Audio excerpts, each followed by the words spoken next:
Very good. So we're here with Angus, who just performed Lanterns. This is his first time performing on stage singing, but you've been at the Rikers recital before. Yeah, I've played piano once. How long have you been playing piano? I've been playing piano for about a year, I think. Do you usually sing then? I've never sung while playing piano before. Okay, well then you did a great job. I sing at a few choirs and I play piano, but I've never sung while playing. Cool. So how long did you work on that song? I worked on it for a few months, for like maybe 6 months. Well, not What? 6. Yeah, I think about maybe. I think play piano for maybe like a year and something.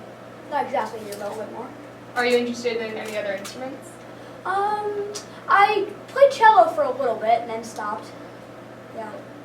Do you have any idea if you want to learn another song to play at a recital? I'm definitely going to learn another song. I just don't know what I'm going to play yet. Cool. Well, you did a great job. Thank you. See you next one. Yeah, that was great. Good job, Angus. Thank you.